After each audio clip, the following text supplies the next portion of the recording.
নমস্কাৰ বন্ধুসকল, নতুন ভিডিঅ'ত কেনেকৈ নাম দিব পাৰি আহক চাওঁ।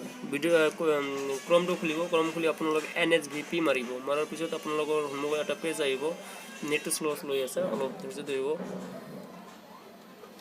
মাৰাৰ পিছত আপোনালোকৰ সন্মুখত নেশ্যনেল ভোটাৰ্ছ পাৰ্টি বুলি আহিব, ছাৰ্ভিচ পৰ্টেল বুলি আহিব, তাত মাৰিব। মাৰাৰ পিছত আপোনালোকৰ সন্মুখত এনেকৈ আহিব।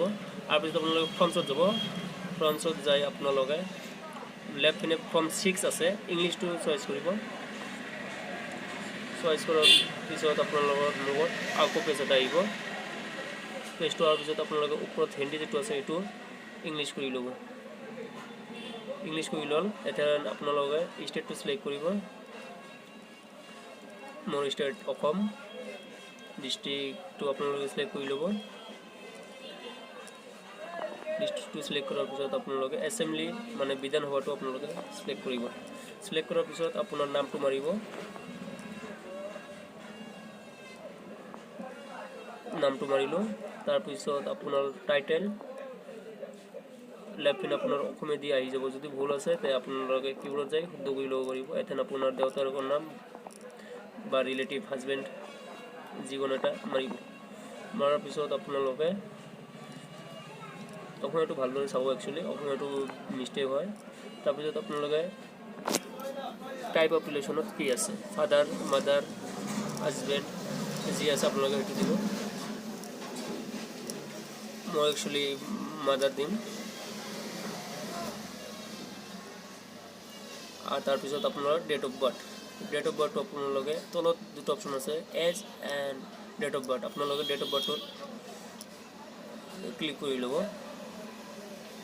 চইচ কৰি ল'ব। চইচ কৰাৰ পিছত আপোনাৰ ডেট অফ বাৰ্থটো মাৰিব। ডেট অফ বাৰ্থটো মাৰাৰ পিছত আপোনাৰ জেণ্ডাৰ অফ এপ্লিকেণ্ট আহিব। জেণ্ডাৰ অফ এপ্লিকেণ্টত আপোনালোকে মেল ফিমেল যিটো আছে দি দিব। তাৰপিছত আপোনাৰ ফোন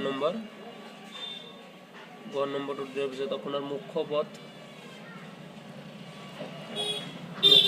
আপোনালোকে ভালদৰে বহাব। একচুৱেলি এড্ৰেছটো যদি ঘৰ নম্বৰটো মাৰাৰ পিছত আপোনালোকৰ মুখ্য পদ আহিব তলত, লোকেল এৰিয়া ষ্টেট। আপোনালোকৰ মুখ্য পদটো মাৰি দিব।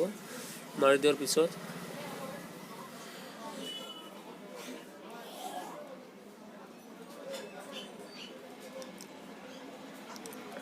মই মুখ্য পদটো মাৰি দিলোঁ। তাৰপিছত আপোনাৰ গাঁৱৰ বা টাউনৰ নামটো যি আছে দিব।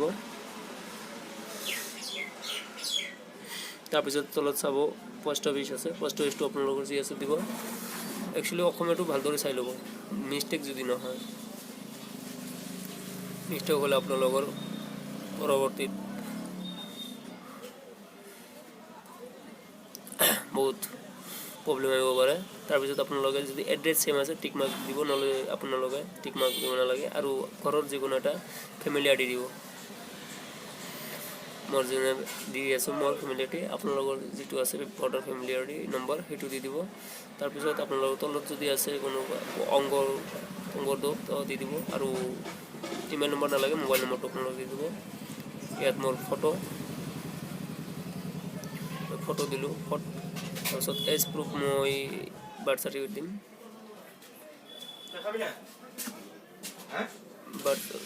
বাৰ্থ চাৰ্টিফিকেট দিলোঁ। তাৰপিছত আপোনাৰ এড্ৰেছ প্ৰুফ ৰেচন কাৰ্ড দিম। দিয়াৰ পিছত বাৰ্থ চাৰ্টিফিকেট ৰেচন কাৰ্ড।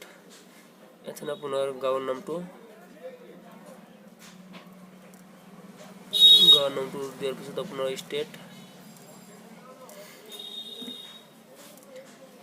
ষ্টেটটো দিয়াৰ পিছত আপোনাৰ ডিষ্ট্ৰিক্টটো দিয়াৰ পিছত আপোনাৰ তলত ডেট যে আছে, ডেটত আপুনি কিমান বছৰ ধৰি বসবাস কৰি আছে সেইটো দিব। তাৰ তলত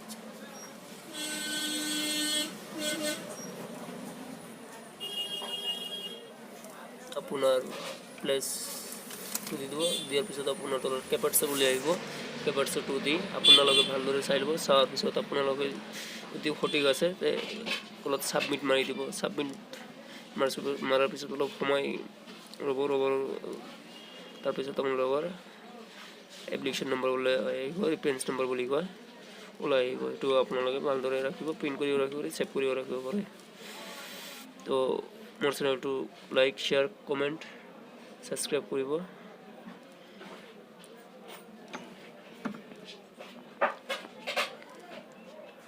একটু লেট হৈ আছিল লেট হোৱাৰ পিছত কাৰণে মই দিব পৰা নাই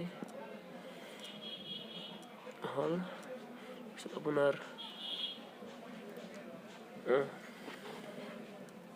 কেপচা 66722 তাৰপিছত আপুনি সাবমিট মাৰি দিলে তেনেহ'লে হ'ব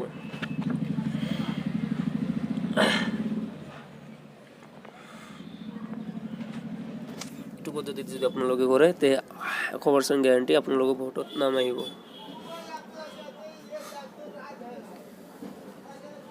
তো মই আকৌ কৈছোঁ মোৰ চেনেলটো নতুন চেনেলটো সাবস্ক্ৰাইব লাইক শ্বেয়াৰ কমেণ্ট কৰিব লগতে মোৰ বেল আইকনটো মাৰি দিব ধন্যবাদ ভিডিঅ'টো চোৱাৰ বাবে